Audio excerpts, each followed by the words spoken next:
মুফাসসিরে কোরআন, তারুণ্যের অহংকার, গোটা বাংলাদেশের যুবক বৃদ্ধা বাল বনিতা সর্বস্তরের মানুষের হৃদয়ের স্পন্দন আল্লামা হাফিজুর রহমান সিদ্দিক কুয়াকাটা হুজুর।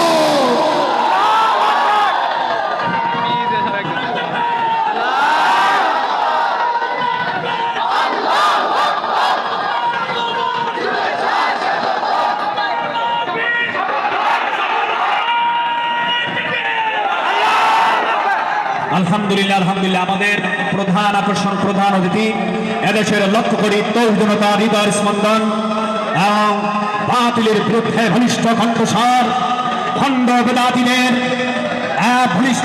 বিরুদ্ধে বলিষ্ঠ কণ্ঠস্বর, আহলে হকের মূর্ত প্রতীক, আহলে সুন্নাত ওয়াল জামাতের অন্যতম কান্ডারি, বিশ্বনন্দিত মুফাসসিরে কোরআন আলহাজ হযরত মাওলানা হাফিজুর রহমান সিদ্দিক কুয়াকাটা হুজুর। সকলেই জোরে বলেন মারহাবা। তিনি আমাদের মাঝে তাশরীফ রেখেছেন, কিছুক্ষণের মধ্যেই গুরুত্বপূর্ণ বয়ান পেশ করবেন। এ পর্যায়ে